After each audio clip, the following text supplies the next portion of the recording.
Assalamualaikum warahmatullahi wabarakatuh.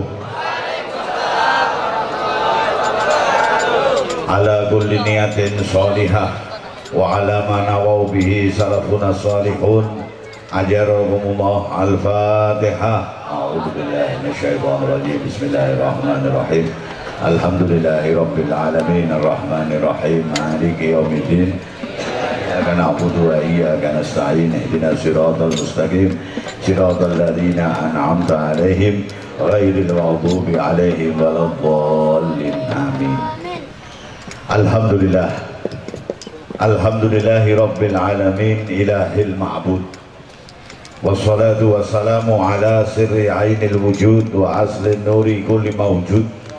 Sayyidina wa habibina wa syafi'ina wa maulana Muhammadinil Mahmud wa ala alihi wa sahbihi adada kulli syakiyyin wa mas'ud. Amma ba'du. Para habaib, para kiai, para alim ulama, para sesepuh yang senantiasa saya hormati, wabil khusus Janabil Karim Al-Habib Muhammad bin Haidar bin Syihab Habib Farhan Ba'abud, Kiai Haji Maksudi dari Pekanbaru yang saya hormati, Kiai Haji Abdullah Usman Mursyid Tariqah Qadiriyah wa Naqsyabandiyah yang saya hormati, Kiai Haji Buya Somad Ja'far Mursyid Tariqah Naqsyabandiyah Khalidiyah yang saya hormati, Kiai Haji Muhammad Labib, Kiai Komarun, dan semua para alim ulama yang hadir pada majelis ini, terutama sahibul maqam, sahibul makan ingkang dipun mulyakaken Allah, Kiai Thayyib Firdaus beserta segenap keluarga besar Pondok Pesantren Riyadhus Shalihin, bapak-bapak pejabat pemerintah dalam semua tingkatannya, wabil khusus Bapak Bupati Siak, Bapak Haji Syamsuar yang baru saja menyampaikan sambutannya, juga jajaran pemerintah Kabupaten Siak, para anggota DPR yang hadir pada kesempatan ini, Pak Maksudi, para kiai ini juga anggota DPR, Dinas Pengajian Rutin 3B. Kalau yang saya sebut tadi anggota DPR yang dinas Dewan Perwakilan apa? Rakyat. Di beliau-beliau kiai-kiai juga anggota DPR dinas pengajian apa? Para hadirin wal hadirat yang dimuliakan Allah Subhanahu wa taala, alhamdulillah. Siang hari ini atas perkenan rahmat dan hidayah Allah Subhanahu wa taala, kita bersama-sama bisa berkumpul di tempat ini untuk memperingati hari Isra wal Mi'raj junjungan dan kekasih kita Muhammad sallallahu alaihi wasallam. Nun sewu, saya pakai bahasa Indonesia nopo cara Jawa. Bagaimana Pak Bupati? Campur. Campur itu gado-gado. Kalau gado-gado saya senangnya yang pedes-pedes. Jadi kalau ada yang pedes nanti ya emang kalian yang minta, ya sudah nggak apa-apa. Hari ini kita bisa bersama-sama memperingati satu peristiwa besar, Isra wal Mi'raj, junjungan dan kekasih kita Muhammad sallallahu alaihi wasallam. Mudah-mudahan peringatan ini Allah akan memberikan keberkahan dan kemanfaatan yang banyak. Amin Allahumma. Amin Allahumma. Amin Allahumma. Allah berfirman di dalam Al-Quran, wa dzakir fa inna dzikra tanfa'ul mu'minin. Buatlah peringatan, peringatan itu nanti akan bermanfaat bagi orang-orang yang beriman. Karena orang ini setinggi apapun ilmunya, sebanyak apapun ibadahnya, pasti masih punya sifat lupa. Betul? Betul? Maka selalu dibuat peringatan-peringatan supaya yang lupa jadi ingat. Amin Allahumma. Amin Allahumma. Jangankan yang jauh-jauh, kita yang di sini aja mungkin ada yang lupa bahwa sholat itu satu kewajiban, sehingga sangat tidak mudah meninggalkan sholat. Ada apa enggak? Ada apa enggak? Bongnya tekan lagi. Kita boleh? Mungkin ada dari kita ini yang lupa bahwa Ramadan, berpuasa di bulan Ramadan itu wajib hukumnya. Mungkin ada yang nggak puasa, tapi hari raya ikut berhari raya. Ada apa enggak? Datang orangnya. Alhamdulillah. Mungkin ada dari kita yang masih lupa menjadi bapak dan menjadi suami itu punya tanggung jawab terhadap anak dan istrinya. Orang kok mau ngoblok-ngoblok jadi anak, ngoblok-ngoblok jadi anak. Orang tanggung anak orang teko. Ini siap kok komplit ini. Kok teko kabeh gitu. Ini kecamatan apa ini? Hah? Kelinci? Kelinci kanan kiri ngarep buri pokoknya komplit. Mungkin dari kita ada yang lupa bahwa ibu-ibu dikatakan oleh Nabi Muhammad SAW, al-jannatu tahta aqdamil ummahat, surga di bawah telapak kakinya kaum ibu. Artinya yang bisa menciptakan rumah tangga menjadi surga itu adalah kaum ibu. Lupa, dari sejak bangun tidur sampai mau tidur lagi marah terus. Ono orang teko. Masya Allah, ini kita sebut aja ini kelurahan Al-Kumpliting. Nah, insya Allah nanti melalui peringatan-peringatan ini yang lupa jadi ingat. Amin Allahumma. Amin Allahumma. Yang salah jadi benar. Amin Allahumma. Apalagi yang kita peringati adalah peristiwa Isra wal Mi'raj. Satu peristiwa yang untuk memahaminya butuh keimanan. Kita tidak bisa memahami peristiwa Isra wal Mi'raj hanya dengan akal manusia, nggak bisa. Apalagi manusia pada zaman Nabi. Manusia sekarang aja kalau mikirkan peristiwa Isra Mi'raj pakai akal bisa stres begini. Bagaimana mungkin perjalanan minal Masjidil Haram ilal Masjidil Aqsa, perjalanan jauh dari Masjidil Haram ke Masjidil Aqsa yang buat orang-orang terdahulu pulang pergi membutuhkan waktu 2 bulan. Kemarin Pak Bupati ke Masjidil Aqsa lewat Yordania apa lewat mana, Pak? Iya, saya juga pernah ke sana, Pak. Lihat nama saya di sana nggak, Pak? Lewat Yordania, dari Jeddah ke Yordania juga butuh waktu penerbangan berapa lama? Sampai di border, di perbatasan Yordania harus naik bis lagi. Masuk kota Jericho, lewat ke makamnya Nabi Musa. Betul gitu, ya? Alhamdulillah sama berarti. Sampai ke Masjidil Aqsa, sampai ke Yerusalem masih butuh waktu yang lama. Itu manusia sekarang naik pesawat. Nabi Shallallahu Alaihi Wasallam diberikan oleh Allah Subhanahu Wa Taala malam Isya masih berada di kota Mekah. Subuh sudah bercerita bahwa malam tadi diperjalankan oleh Allah minal Masjidil Haram ilal Masjidil. Sebagian orang yang mendengar ceritanya Nabi ada yang begini. Apa aja? Orang sini bilang apa? Ngawah. Ngawah, Masya Allah. Bagaimana mungkin Masjidil Haram? Sampai sudah pernah ke Masjidil Haram belum? Saya doakan mudah-mudahan cepat. Diberi ijazah mau? Mau? Kalau kau pengen cepat ke Masjidil Haram, setiap hari baca surat Fatihah 3 kali, surat Ikhlas 3 kali, siapkan surat tanah 3 lembar. Insya Allah.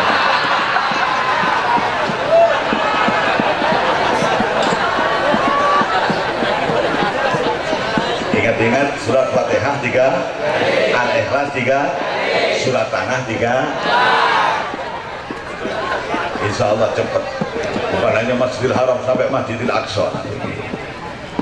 Nah, para hadirin sekalian dimuliakan Allah, Masjidil Haram di Mekah, Yerusalem di wilayah Palestina yang sekarang secara administratif dikuasai oleh Israel butuh waktu yang lama. Kok Rasulullah Muhammad Sallallahu Alaihi Wasallam menempuh perjalanan itu hanya dalam waktu singkat? Orang yang mendengar cerita itu yang masih berpikir dengan akal akan mengatakan bahasa Inggris impossible. Oh, santri juga bisa bahasa Inggris, Pak. Impossible, nggak mungkin. Perjalanan yang begitu panjang kok ditempuh hanya malam masih di sini, subuh sudah cerita kayak begitu, nggak mungkin. Muhammad sudah mulai berbohong.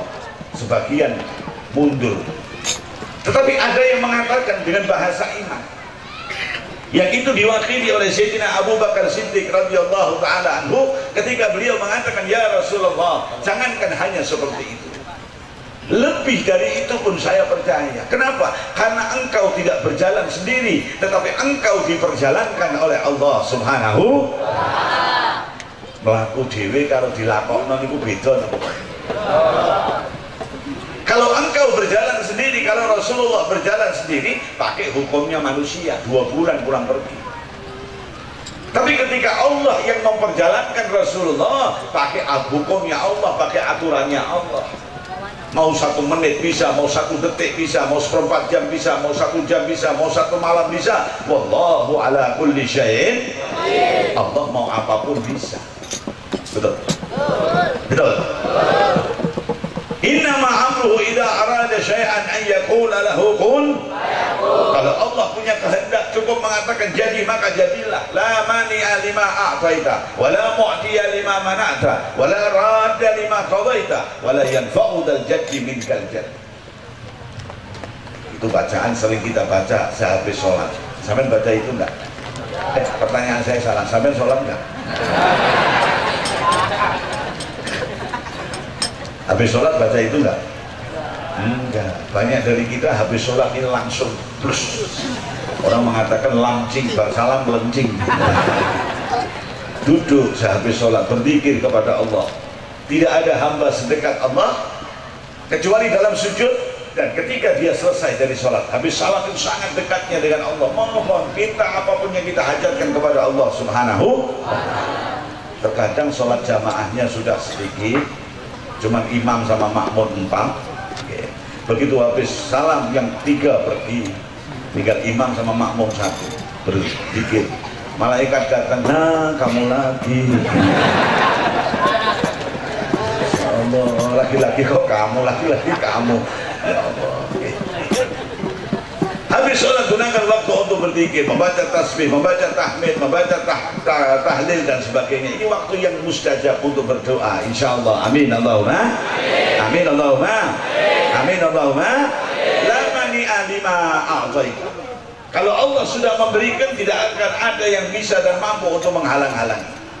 Wala mu'tiya lima mana'ta. Kalau Allah sudah menstop, menghentikan pemberiannya, anugerahnya kepada seseorang, tidak ada siapapun yang mampu untuk mengangkat penghalang itu. Allahu Akbar, Allahu Akbar. Sujud kita kepada Allah.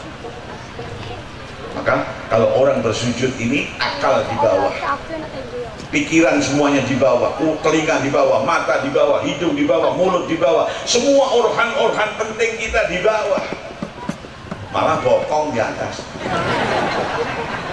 Saya ditanya, Habib, kenapa orang kalau sujud yang penting-penting di bawah semua, bokongnya malah di atas? Saya bilang kalau bokongnya ikut di bawah nggak sujud. Di Arab namanya. Shallu ala Nabi. Shallu ala Nabi. Kenapa akal pikiran kita ditaruh di bawah? Supaya kita tahu bahwa betapapun hebatnya pikiran, akal, kepintaran seseorang, sujud pada kebesaran dan keagungan Allah Subhanahu. Walillahi yasjudu man fis samawati wa man fil ardi. Kepada Allah bersujud semua yang ada di langit dan di bumi, tau'an au karhan. Baik karena taat kepada Allah maupun karena terpaksa, semua tunduk kepada aturan Allah Subhanahu. Maka yang berada di atas, ingat, Allah akan dengan mudah menjatuhkan kau kalau kau takabur. Betul. Yang berada di bawah, jangan putus asa. Allah dengan mudah akan bisa mengangkatmu ke atas, dan itu bukan hal yang tidak mungkin bagi Allah Subhanahu. Yang berilmu jangan sombong. Allah akan menghilangkan ilmumu, bukan hal yang sulit. Orang yang profesor, doktor, SAG, sarjana alam gaib, hafal kitab, hafal Quran, hafal macam-macam, dia hafal semuanya. Allah mau menghilangkan ilmu yang dia capai dalam rentang waktu yang panjang. Mungkin menuntut ilmu dengan berbagai titel itu butuh waktu 20-30 tahun. Tetapi ketika Allah mau menghilangkan, hanya butuh waktu beberapa detik. Masuk ke kamar mandi, terpleset, kepala terbentur, gegar otak. Keluar dari kamar mandi sudah. Titelnya juga MM tapi melongo. Sallu ala Nabi. Sallu ala Nabi. Maka sujud kita kepada Allah Subhanahu. Nah, para hadirin sekalian dimuliakan Allah, kalau hanya untuk memperjalankan dari Masjidil Haram ke Masjidil Aqsa dalam tempo yang singkat, kecil bagi Allah Subhanahu. Ketika perjalanan Isra wal Mi'raj ini, Nabi diberi kendaraan oleh Allah yang dinamakan Buraq. Kenapa disebut Al-Buraq? Karena Buraq ini kecepatannya kalbarqi, sebagaimana kilat. Les sampai jalannya lurus. Buraq itu jalannya lurus. Maka orang kalau jalannya lurus, ya insya Allah cepat sampai kepada cita-cita hidupnya. Jadi kalau jalannya belok-belok seperti ini, ya kalau nggak sampai, ya nunggu sampainya lama. Alhamdulillah. Kalau jadi wong ojo neko-neko. Ojo apa? Yang lempeng, yang jujur, yang apa adanya. Menjadi apapun pejabatnya yang jujur, jadi DPR yang jujur, jadi kiai yang jujur, jadi umat yang jujur, apa adanya. Orang kalau berjalannya lurus apa adanya, lempeng, istiqomah, cepat sampai ke tempat yang dituju. Ridha Allah, berkah Allah, rahmat Allah. Amin Allahumma. Amin Allahumma. Anda bayangkan perjalanan ibaratnya dari Surabaya ke Jakarta.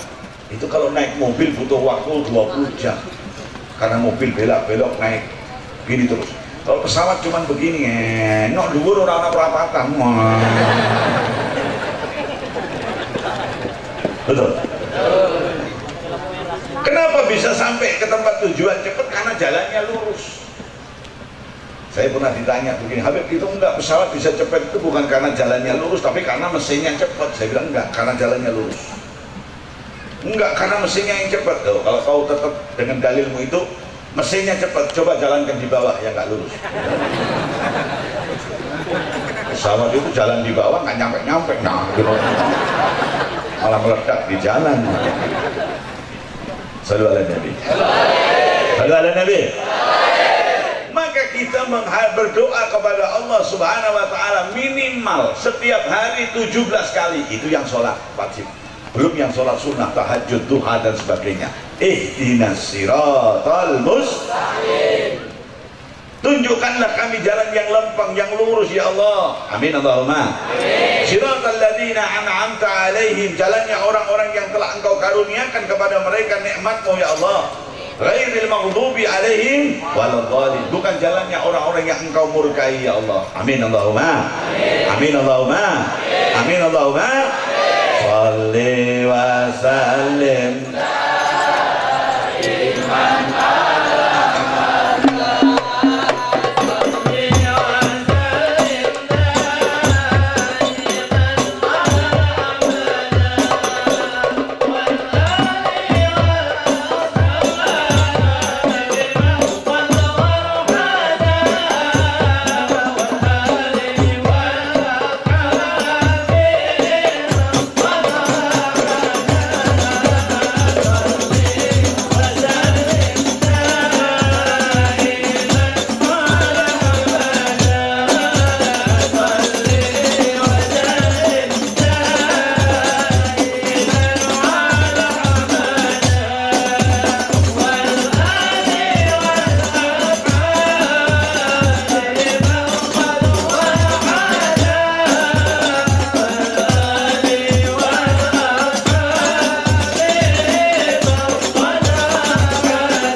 sawitnya gampang, airnya sulit. Tapi Pak Bupati tadi sudah bilang, nggak lama lagi insya Allah ada air masuk. Jadi Pak Bupati ini ahli komunikasi, komunikasi, masya Allah.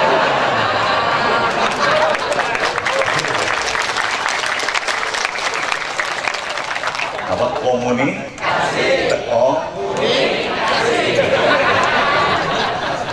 Alhamdulillah. Alhamdulillah. Nah, para hadirin sekalian yang dimuliakan Allah Subhanahu wa taala, Nabi diberi kendaraan oleh Allah yang dinamakan Buraq. Sebagian para ahli takwil itu gimana? Ya takwil. Tajawil. Takwil itu misalnya kok orang kejadian begini ditakwil begini, kejadian begini ditakwil begini. Umpamanya kejadian Inul.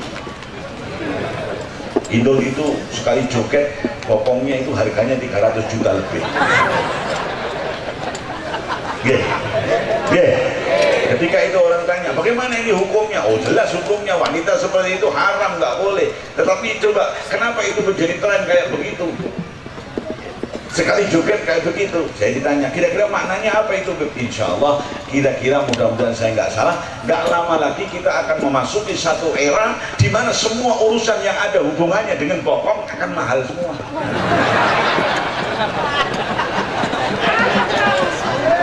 Alhamdulillah benar. Gak lama kemudian ini takwil itu begitu. Gak lama kemudian di Indonesia ini semua yang ada hubungannya dengan bokong mahal semua. Orang mau menempatkan bokongnya anak di kursi SD mahal. Mau mendapatkan bokong di kursi SMP mahal. Mau mendapatkan bokong di kursi perguruan tinggi mahal. Mau menempatkan bokong di kursi DPR, maaf Pak DPR, mahal. Gitu ya? Masya Allah, bokong mahal semua. Di barokati Inul radhiyallahu anha.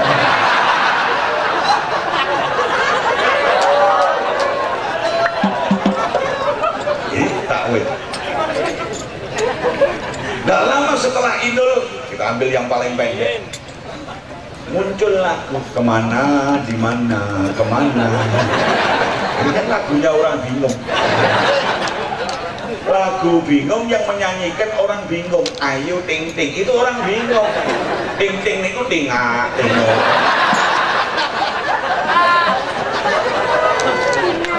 Lagu bingung dinyanyikan oleh orang bingung, masyarakat seneng, berarti masyarakat ya ikut apa?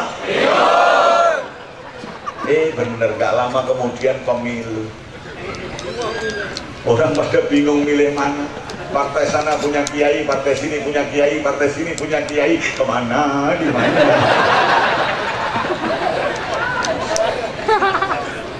Gak lama kemudian muncul sakitnya di sini.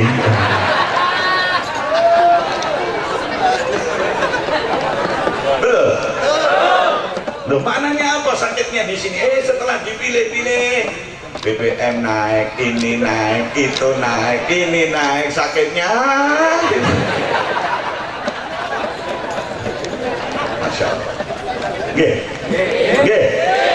Itu takwil.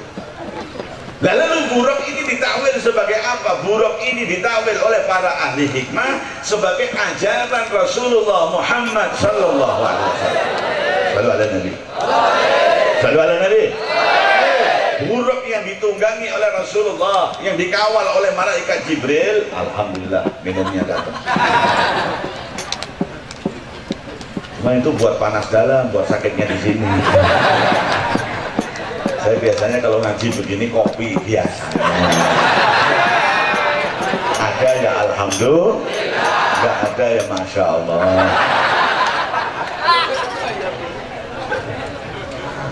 Kopi aja tinggal separuh.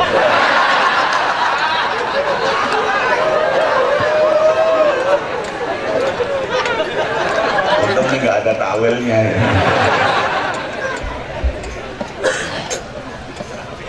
Sampai mana tadi? Kopi separuh. Ini panas dalam. Kalau yang di Indonesia yang top itu ada lagi. Jadi ceritanya pasukan perdamaian yang menjaga perdamaian Arab dan Israel itu mendirikan tenda-tenda di perbatasan wilayah perang. Ada dari Amerika, dari Jerman, dari Inggris, dari Italia, dari Indonesia. Ketika satu hari terjadi badai gurun yang hebat sekali, angin hebat, semua tenda hancur kecuali tenda tentara Indonesia. Orang pada bingung semua, kenapa ini tenda kok bisa nggak hancur? Akhirnya diteliti, ternyata di sudah ada tulisan tenda ini disponsori oleh Jamu Tolak Angin.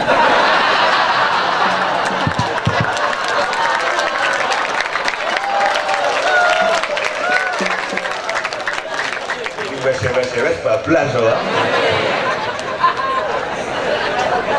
Saya cuma panas dalam, nggak tolak angin. Sallu ala Nabi. Sallu ala Nabi.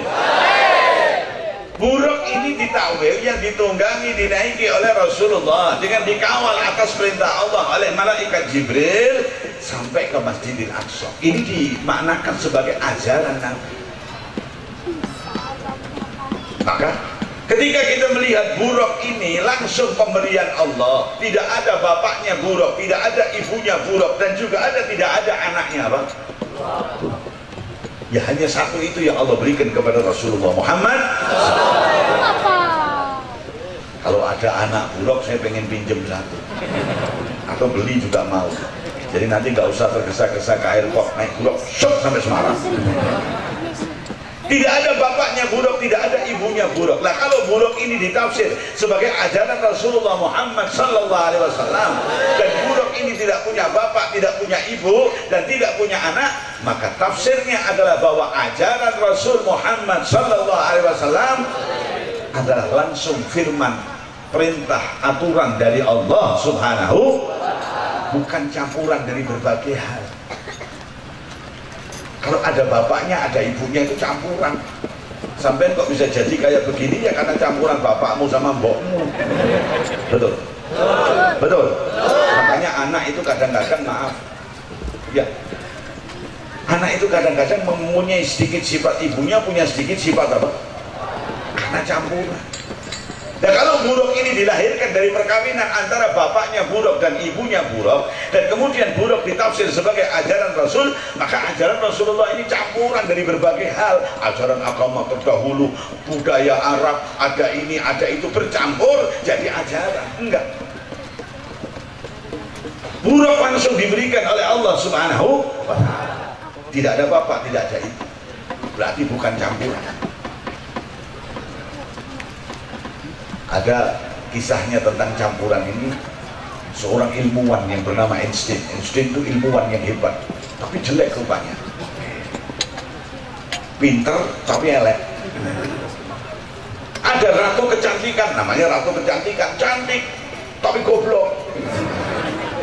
Cantik tapi apa? Yang ini pinter tapi apa? Jelek. Ratu kecantikan ini mendatangi Einstein. Einstein, yuk kamu kawin dengan saya. Kamu kok tiba-tiba ngajak saya kawin, kenapa? Loh, kamu itu punya kelebihan, kamu pinter, saya cantik. Kalau kita kawin dan kita campur, nanti anak kita itu pinternya kayak kau, cantiknya kayak aku. Yang diajak ngomong Einstein, orang pinter. Dia jawab, lah iya kalau begitu. Kalau nanti ngaduknya nggak pas, kalau ngaduknya nggak pas, lahirnya jeleknya kayak saya, gobloknya kayak kamu. Selain itu kabeh goblok, elek, kiri sisan. Dua laut tuh. Saudaranya. Maka ketika buruk ini tidak dilahirkan oleh bapak dan ibu dari hasil perkawinan bapak dan ibunya buruk, langsung pemberian Allah. Ajaran Islam ini juga langsung pemberian Allah Subhanahu wa ta'ala, disampaikan oleh malaikat Jibril kepada Rasulullah, dan kemudian Rasulullah disampaikan kepada kita semuanya. Alhamdulillah. Alhamdulillah. Nah kenapa buruk itu kok nggak punya anak? Karena ajaran Islam ini nggak ada macam-macam. Ya. Gak ada Islam merah, Islam hijau, Islam blorok, Islam macam-macam itu ramah. Ya yang ada apa? La ilaha illallah Muhammadur Rasulullah. Dan kau melihat apa yang dikerjakan oleh Rasul dan ditiru oleh para sahabatnya. Ma'ana alaihi wa ashabi. Apa yang aku kerjakan dan dikerjakan oleh para sahabatku. Alhamdulillah. Itu burukku. Maka ayo kita jadikan ini buruk kita semuanya. Dan kalau demikian, apa yang diajarkan di pondok Riyadhus Shalihin dan juga di pondok-pondok pesantren yang lain adalah mengajarkan ilmu tentang buruknya Rasul Muhammad sallallahu alaihi wasallam. Hasbunallah wa ni'mal wakil, ni'mal maula wa ni'mal nasir. Hasbunallah wa ni'mal wakil, ni'mal maula wa ni'mal nasir. Para santri di pesantren-pesantren, di madrasah-madrasah, di majlis taklim, semua mempelajari ilmu buruknya Rasul. Untuk apa? Untuk buruk itu ditunggangi, ajaran itu dijalankan dalam kehidupan. Salu ala Nabi. Salu ala Nabi. yang bertanya kenapa Isra wal Mi'raj itu minal Masjidil Haram ilal Masjidil Aqsa. Masjidil Haram ini khusus di wilayah Arab. Masjidil Aqsa di luar Arab. Artinya apa? Dan di Masjidil Aqsa ini ada tempat yang sangat dihormati, yang berada di bawah Kubah Sahra, itu ada batu. Betul Pak? Iya Pak. Kalau salah diingatkan ya Pak. Tadi saya tak kesana lagi. Di bawah Kubah Sahra ada batu, yang batu itu dihormati oleh orang Nasrani, dihormati oleh orang Yahudi, dihormati. Orang Yahudi beranggapan di batu Sahra itulah Nabi Ibrahim menyembelih putranya yang bernama Ishak. Kalau buat kita yang disembelih adalah Nabi Allah siapa? Kalau buat orang Yahudi yang disembelih Nabi Allah Ishak. Jadi sebetulnya hanya sentimen saja. Kenapa? Karena Nabi Ishak ibunya orang Yahudi. Kalau Nabi Ismail ibunya orang hitam. Siti Hajar ini orang hitam. Itu akibat apa? Nabi Ibrahim ambil istri yang ini terus yang sana agak jengkel gitu lah.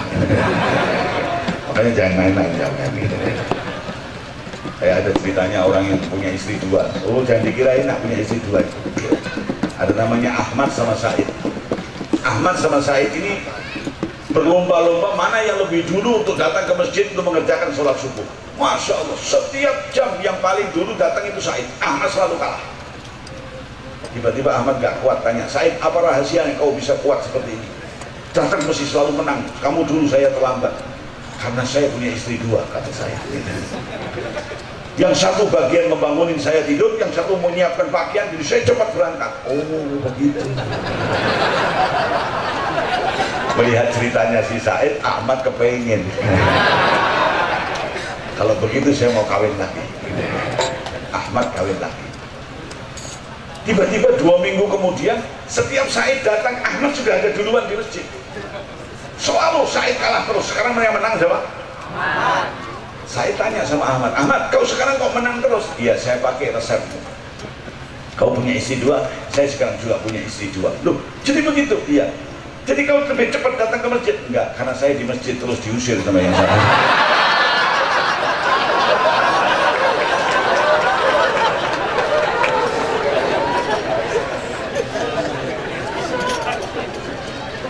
Kamu mau datang jam berapa aja ya dulu saya di masjid terus. Salu ala Nabi. Salu ala Nabi. Itu batu Sahra tempat Nabi Ibrahim menurut orang Yahudi menyembelih Nabi Isa. Maka dimuliakan sekali. Oleh orang Nasrani dimuliakan sekali. Bahkan di dekat situ nggak jauh dari batu Sahra ada batu tempat ketika Nabi Allah Isa alaihissalam dirafa, diangkat oleh Allah Subhanahu wa taala. Begitu Pak. Seperti ada sebenarnya. Seperti. Nah, ini batu tempat Nabi Allah Isa diangkat oleh Allah. Tapi tidak semua orang berziarah ke situ karena orang-orang Nasrani tidak semuanya berkeyakinan bahwa Nabi Isa diangkat. Ada yang berkeyakinan bahwa Nabi Isa itu disalib. Tidak semua orang Nasrani ziarah ke situ. Nah, di batu yang dimuliakan ini itu lambangnya keluar negeri Arab. Artinya apa? Ketika buruk ini sampai ke Masjidil Aqsa, itu satu penjelasan, penegasan buat kita semuanya bahwa ajaran Rasul Muhammad sallallahu alaihi wasallam kafatan linnas, bagi seluruh umat manusia, bukan hanya untuk orang Arab. Kalau nabi-nabi terdahulu diutus untuk kaumnya, tapi Nabi Allah Muhammad sallallahu alaihi wasallam, wa ma arsalnaka illa kafatan linnas. Aku utus kau Muhammad untuk seluruh umat manusia, untuk orang Indonesia, untuk Filipina, untuk Belanda, untuk Inggris, untuk Arab, untuk Cina, untuk India, untuk semuanya. Sallallahu alaihi Nabi. Sallallahu alaihi Nabi. Peristiwa Isra wal Mi'raj ini kalau kita dalami betul menegaskan berbagai persoalan di dalam urusan agama. Nah, para hadirin sekalian dimuliakan Allah. Ketika Nabi berjalan menaiki buruk ini yang sampai ke Masjidil Aqsa, thumma araja ila sama, lalu naik sampai Sidratul Muntaha, selalu dikawal oleh malaikat Jibril. Jadi setiap ada kejadian apa-apa yang ajaib, Nabi bertanya kepada malaikat Jibril. Ada kejadian ini, Nabi bertanya kepada malaikat Jibril. Apa maknanya buat kita semuanya dengan takwil itu? Maknanya kita berjalan menaiki buruknya Rasulullah, menaiki ajarannya Rasulullah, jangan berjalan sendiri. Harus ada seorang guru yang membimbing dan mengarahkan kita. Karena agama ini bukan soal mudah. Agama ini soal yang tidak mudah. Agama ini soal yang butuh orang yang bisa mengarahkan, membimbing, menjelaskan ajaran-ajarannya, sehingga tidak timbul kengawuran-kengawuran dalam pelaksanaan agama. Bom jadi halal, menyembelih orang jadi hal yang gampang. Na'udzubillahi. Dikawal oleh seorang guru, dikawal oleh seorang ulama. Nabi setiap ada apa-apa tanya kepada malaikat Jibril, tanya kepada malaikat Jibril. Anda saya kasih contoh bahwa agama ini bukan soal yang gampang. Ada sebuah hadis yang mengatakan, kalau kau mendapati ada orang rumahnya di dekat masjid, dia tidak ikut sholat jamaah, rumahnya boleh dibakar. Coba kira-kira kalau yang memahami ini bukan orang yang bijaksana, bukan orang yang punya sambungan ilmu sampai kepada Rasul, yang teralir di situ keberkahannya Rasul, bisa model-model ini penerjemahannya. Wah, kalau begitu, kalau ada orang nggak sholat jamaah, rumahnya dibakar. Betapa banyak rumah terbakar. Pak Bupati bisa bingung. Mobil pemadam kebakaran cuma 2, yang kebakar banyak. Ya, ya. Kalau orang memahami ini secara serampangan, nah, kalau orang tidak belajar agama secara benar dan kemudian dididik oleh gurunya secara benar, bukan hanya ilmu agama tetapi juga ilmu tasawuf yang mengajak kepada pembersihan hati, perbaikan akhlak, bisa macam-macam. Maka Anda lihat banyak kerusakan dalam kehidupan keberagamaan khususnya di Indonesia ini karena agama sudah dijalankan oleh orang yang mestinya bukan ahli di dalam soal agama. Orang janggutnya baru panjang sedikit sudah fatwa, haram, bid'ah, neraka. Masya Allah, betapa sepinya surga nanti. Orang berzikir neraka, orang mauludan neraka, orang tahlil neraka, orang ziarah neraka, orang ini neraka. Surga sepi. Nanti surga itu isinya hanya orang jenggot segini sama celana segini riwah ini.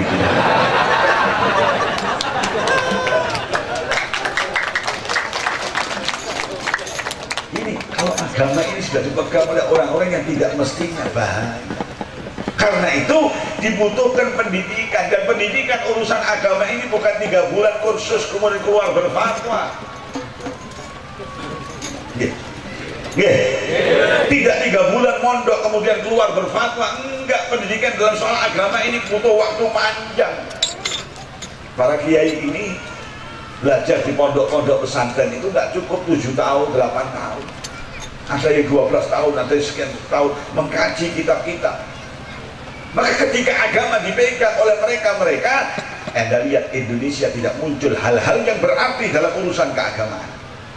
Tapi setelah agama ini bisa dipegang oleh setiap orang, saya ingat sabdanya Rasul, idza usidal amru ila ghairi ahli fantadiri sa'ah. Kalau satu persoalan sudah diserahkan kepada orang yang tidak ahlinya, tunggu saatnya kehancuran. Betul? Betul? Insinyur pertanian suruh buat bangunan, gambar bangunan, dan dia insinyur pertanian. Insinyur bangunan kerjanya di bank, ya sudah, dia ngitung duit, bangunannya bingung dia. Kalau persoalan sudah diserahkan kepada yang bukan ahlinya, hancur. Ahli-ahli agama ini tidak diukur kealiman seseorang, kehebatan seorang, ekspertis keahlian seseorang di dalam soal agama ini dengan panjang dan pendeknya jenggot. Enggak. Jenggot pendek alim ada, tidak punya jenggot alim ada, jenggot panjang goblok banyak. Betul? Betul? Nah, lalu apa dan bagaimana kita supaya naik buruk ini selamat, tidak terimbas oleh paham-paham yang nggak benar, sehingga kita sampai kepada tujuan kita, kehadirat Allah Subhanahu wa Ta'ala. Dan saya harus memilih seorang kiai, seorang guru yang membimbing. Kiai mana, guru mana yang harus saya pilih? Guru yang punya sambungan ilmu sampai kehadirat Rasul Muhammad SAW. Makanya saya setuju Pak Bupati ini mau mengirimkan santri-santri, cuma barangkali perlu dikonsultasikan tempatnya, karena agama ini nggak mudah. Barangkali tempat yang sana nggak cocok dengan iklim di Indonesia, dengan mayoritas orang di Indonesia ini bermadhab Syafi'i, beraliran tasawuf. Ya, kirim santri-santri, kirim pelajar-pelajar kita di tempat-tempat yang nanti kalau pulang akan mengokohkan negara persatuan Republik Indonesia. Insya Allah Indonesia akan lebih bagus. Amin Allahumma. Amin Allahumma. Satu niat yang bagus dari Bapak mudah-mudahan terlaksana. Amin Allahumma. Amin Allahumma. Amin Allahumma. Para hadirin sekalian dimuliakan Allah Subhanahu wa taala.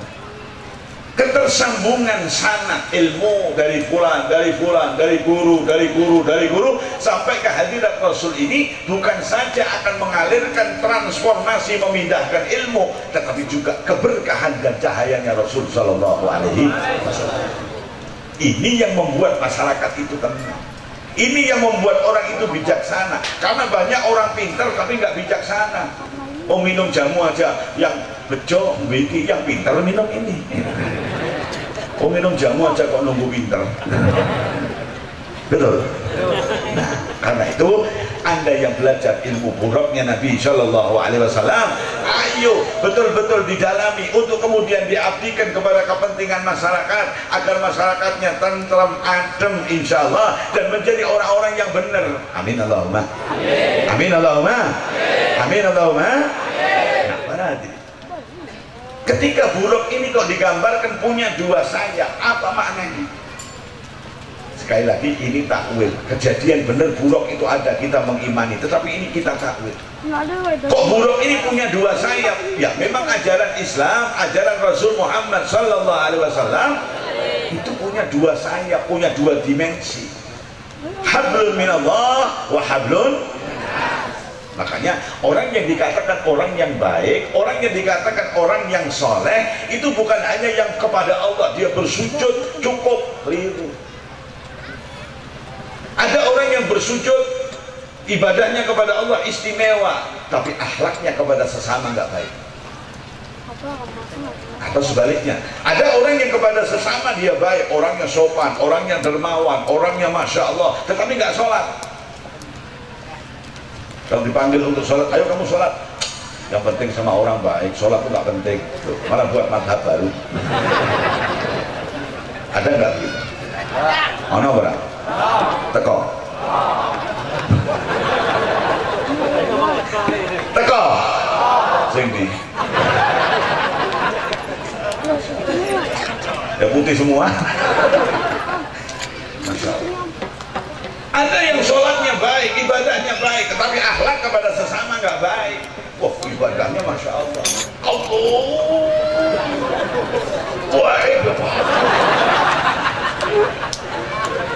Tetapi mulutnya masya Allah membuat mengkafirkan sana, mengkafirkan sini, mensesatkan sana, mensesatkan sini, seolah-olah kebenaran berada di tangannya. Ya, ya. Sholatnya masya Allah, tetapi mulutnya fitnah sana, fitnah sini, omongan sini dijual ke sana, omongan sana dijual ke sini, sehingga masyarakat yang tadinya rukun menjadi berantem, menjadi konflik. Naudzubillahi, dia kepada Allah baik, satu sayapnya baik, tetapi kepada sesama dia nggak baik. Sholatnya masya Allah, bacaannya fasih, Bismillahirrahmanirrahim, sampai gigi palsunya mental. Ya, tapi kalau sudah urusan dunia, urusan kehidupan, dia tidak ikat lagi kepada Allah. Seolah-olah Allah hanya hadir ketika dia sholat. Di luar sholat sudah nggak ada Allah. Maka ketika saya menjalankan urusan duniawiah, nggak ada Allah. Mau nyuri timbangan halal, mau korupsi halal, mau meres orang halal, mau menipu orang halal, uang wakaf halal, uang masjid halal, uang apapun halal kalau sudah soal duit. Mana Pak? Ya kue ini mau mana?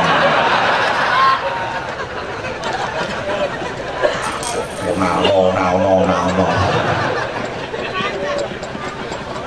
Ini sayapnya buruk dua. Kalau sayapnya dua, itu berarti urusan kita kepada Allah baik, urusan kita kepada sesama baik. Makanya dikatakan orang soleh qaimun bihuquqillah wa qaimun bihuquqi ibadi. Urusannya marang Gusti Allah beres, sholatnya beres, puasanya beres, akhlaknya kepada sesama beres, di dalam jual beli jujur, di dalam dia berinteraksi dengan masyarakat jujur, apakah dia jalankan semua aturan Rasul, hidupnya berkah. Ini buruk akan membawa dia kepada cita-citanya hayatan thayyibah, kehidupan yang nikmat, yang nyaman, karena diridhoi oleh Allah dan diterima oleh sesama. Alhamdulillah, alhamdulillah, amin Allahumma, amin Allahumma, amin Allahumma. Saya kemarin masih nggak bener. Saya ibadah Masya Allah, berzikir Masya Allah, ngaji Quran Masya Allah, tapi saya masih berbuat yang nggak baik di masyarakat. Tobat, ini saatnya kita bertobat. Mohon ampunan Allah Subhanahu wa Ta'ala. Karena segede apapun kesalahan kita, masih akan lebih besar ampunan Allah Subhanahu. Dan pintu tobat Allah nggak pernah ditutup, 24 jam dibuka, malam yugharghir. Selama nyawa belum sampai di sini. Kalau nyawa sudah sampai di sini kok tobat, sudah terlambat. Tobat, tobat. Malaikat di sampingnya bilang telat. Selas-selas mau tobat. Sebentar lagi game ngomong tobat. Selagi kita gagah sehat bertobat, dandani urusan kita kepada Allah dan dandani urusan kita kepada sesama. Alhamdulillah, amin Allahumma, amin Allahumma. Rabbana ya Rabbana zalamna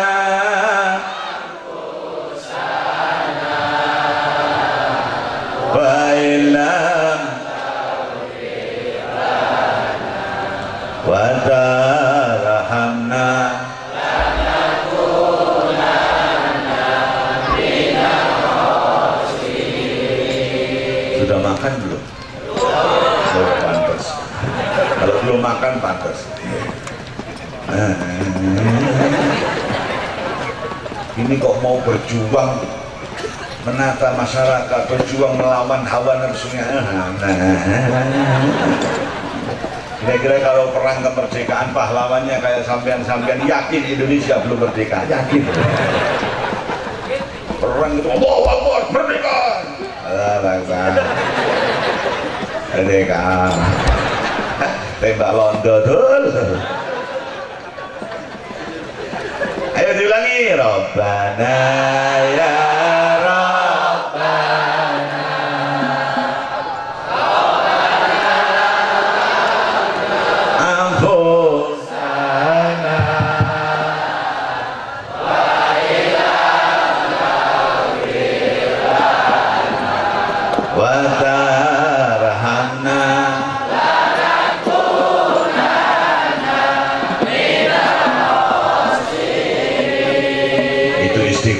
Nabi Allah Adam alaihis. Ada lagi istighfarnya Nabi Allah Yunus. La ilaha illa anta subhanaka inni kuntu minal. Nabi Yunus ketika ditempatkan oleh Allah di dalam perut ikan banyak membaca itu. Lalu oleh Allah Subhanahu wa Ta'ala diangkat, dikeluarkan dari perut ikan. Nabi Yunus selamat, ikannya juga selamat. Alhamdulillah. Maka kalau kita berada di dalam perut problema, kita berada di dalam perut permasalahan, banyak-banyaklah membaca la ilaha illa anta subhanaka inni kuntu minal. Kau akan dikeluarkan oleh Allah dari perut masalah. Amin Allahumma. Amin Allahumma. Amin Allahumma. Demikian juga ibu-ibu yang hamil, dalam usia hamil sudah mencapai saat-saat menjelang kelahiran 9 bulan, banyak baca itu. La ilaha illa anta subhanaka inni kuntu minadh dhalimin, sambil dipegang perutnya sambil berkata di dalam hati, ya Allah, sebagaimana Nabi Yunus membaca ini engkau keluarkan dari perut ikan, mudah-mudahan anak yang saya kandung ini juga engkau keluarkan dengan selamat ya Allah. Amin Allahumma. Nanti saatnya melahirkan kayak jalan tol, yes. Kayak apa? Sampai nggak ngerasakan. Yang berat itu ibu-ibu, Sampai tinggal upluk-upluk jadi anak, upluk-upluk jadi anak. Sudah begitu ketika saatnya melahirkan, saat perjuangan yang hebat antara mati dan hidup, istrinya melahirkan, bapaknya di luar rokok di luar. Sudah apa belum rokok lagi, rokokmu terbalik kena bibirmu. Kok enggak berdoa, ya Allah kau mudahkan istriku sedang melahirkan. Itu melahirkan, berjuang, anak hasil upluk-uplukmu. Hasil apa?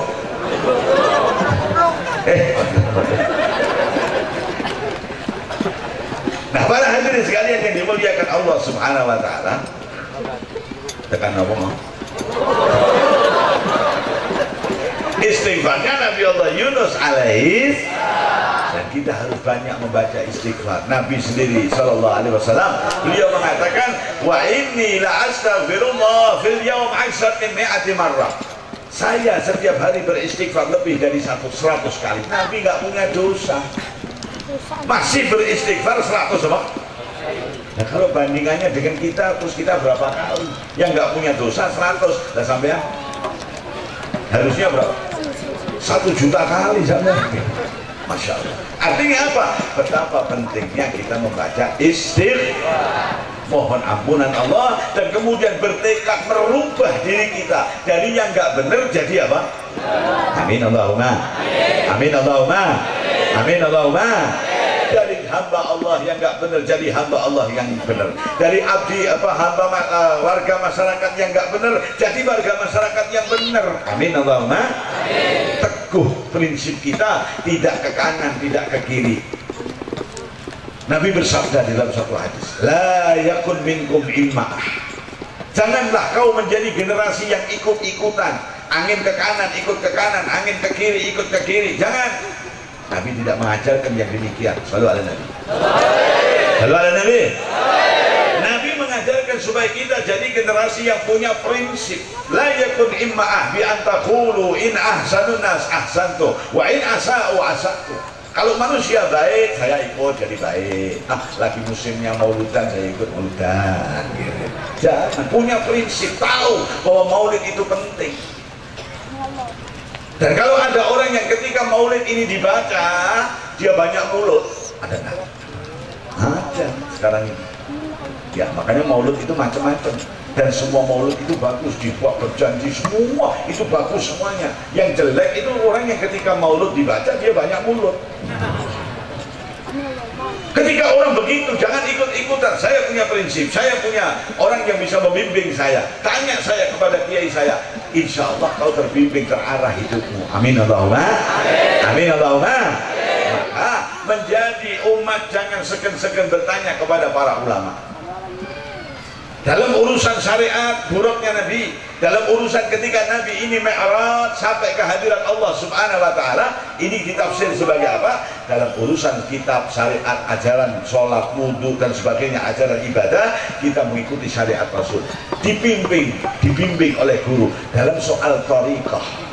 Dalam soal kita menuju kepada Allah, dalam soal kehidupan tasawuf, juga kita harus dibimbing oleh guru sebagaimana Nabi, juga dikawal oleh malaikat Jibril sampai ke hadirat Allah Subhanahu wa ta'ala. Dan alhamdulillah di tengah-tengah kita masih hidup para kiai-kiai kita, mursyid-mursyid tariqah mu'tabarah. Kenapa dikatakan tariqah mu'tabarah? Tariqah ini sudah diteliti oleh para ulama yang ahlinya, bahwa sanadnya, rantainya sambung sampai ke hadirat Rasul Muhammad SAW. Ada Naqsyabandiyah Qadiriyah, ada Naqsyabandiyah Khalidiyah, ada Syatariyah, ada tariqat Alamiyah, ada tariqat Qadiriyah, ada tariqat Syadariyah. Banyak yang nggak boleh ikut tariqat Gregetiyah. Tariqat Gregetiyah itu ketika greget itu sampai tasbihnya putus ganti lagi, putus ganti lagi. Tapi selesai itu sudah tak pernah pikir lagi. Alhamdulillah. Ana ora, ana ora. Nek pas gregetan kaya ya oh, tapi nek wis bar ya bar. Alhamdulillah. Nah, terus istiqomah lempeng jejak ini yang akan menjanjikan sampai ke hadirat Allah Subhanahu wa ta'ala. Alhamdulillah. Alhamdulillah. Nah, Para hadirin sekalian yang dimuliakan Allah Subhanahu wa taala. Peristiwa Isra Mi'raj yang demikian penting, Nabi ditunjukkan gambaran-gambaran oleh Rasul, oleh Allah Subhanahu wa taala yang itu ada maknanya bagi kehidupan. Di satu saat Nabi ditunjukkan gambaran, ada orang yang menanam. Dia sekali menanam tetapi panen terus-terusan. Alhamdulillah. Enak apa enggak? Tapi ajaib enggak? Orang menanam sekali kok bisa panen apa? Terus-terusan, ajaib. Nabi heran, tanya kepada malaikat Jibril, Jibril, ini kok aneh, ada orang menanam sekali kok bisa panen terus-terusan, itu orang apa Jibril? Dijawab oleh malaikat Jibril, itu orang yang berjuang fi sabilillah, bi ilmi, wa mali, wa nafsi. Dia berjuang di jalan Allah dengan ilmunya, dengan hartanya, dengan jiwanya. Dia akan diberi oleh Allah balasan yang sedemikian. Ada masjid dibangun, ada pondok dibangun, ada madrasah dibangun. Gak usah nunggu didatengin panitia, itu kuno. Yang modern, sampean yang punya uang datengin panitia, sampean yang butuh kok. Ya, sampean yang butuh untuk menanam di sawah supaya sawahnya nanti bisa panen. Amin Allahumma. Amin Allahumma. Datengin panitia, butuhnya apa? Kayak Pak Bupati ini datang, butuhnya apa? Sumur, kasih. Alhamdulillah. Kalau perlu jangan 1 Pak, 7.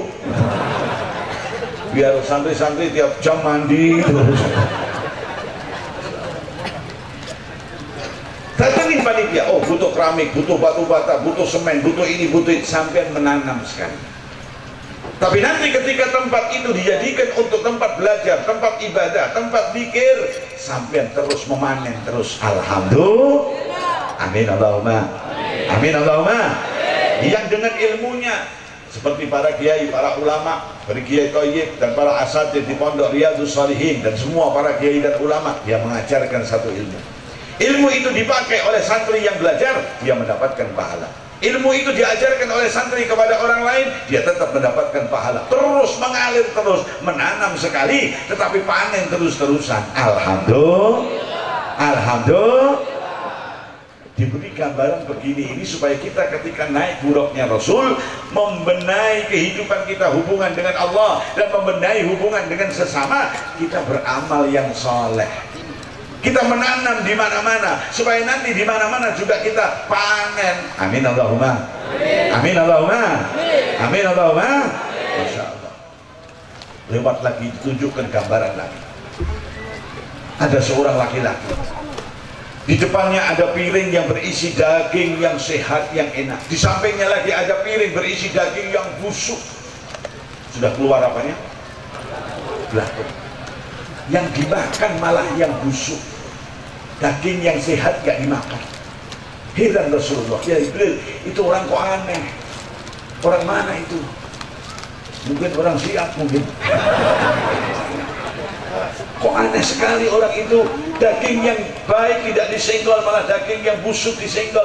Kok aneh, itu orang apa Jibril? Dijawab oleh malaikat Jibril, itu satu perlambang di mana ada seorang laki-laki punya istri yang sah, tetapi istri sahnya nggak pernah disenggol, malah dia cari perempuan-perempuan yang nggak benar di luar. Ana bara, ana bara, teko.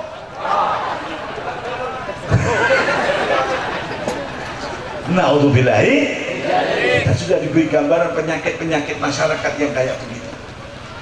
Lewat lagi di satu tempat terdengar teriakan wanita yang histeris. Sampai Nabi, itu kenapa wanita itu? Oh, wanita itu disiksa oleh Allah. Apa bentuk siksaannya kok sampai kayak begitu? Kakinya ditaruh di atas, kepalanya di bawah. Maaf, ini di majelis ilmu, di majelis taklim, di kehormatan dan kemaluannya dimasukkan besi yang panas. Kenapa siksanya begitu? Hebat Jibril, apa salah wanita itu? Wanita itu gambaran dari wanita yang punya suami sah tetapi masih cari pria lain di luar. Ono ora? Ono ora? Teko. Lah kowe mau ngerti?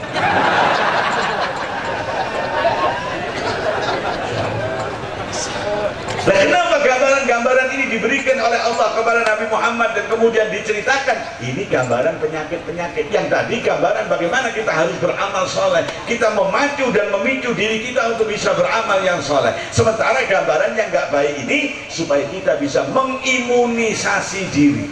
Amin Allahumma. Amin Allahumma.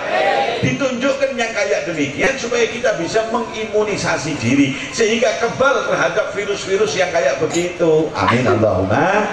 Amin Allahumma. Yang pria mengimunisasi diri, yang ibu-ibu mengimunisasi diri, jangan sampai terjadi yang demikian. Kita kepengen punya keluarga yang saleh. Amin Allahumma. Amin Allahumma. Kita pengen punya keluarga yang baik. Dalam perkataan lain, kita kepengen punya rumah yang baik. Amin. Amin. Dan rumah yang baik itu bukan rumah yang bangunannya baik, bangunannya tingkat 4, mobil ting telalang 16 rano bane kabeh.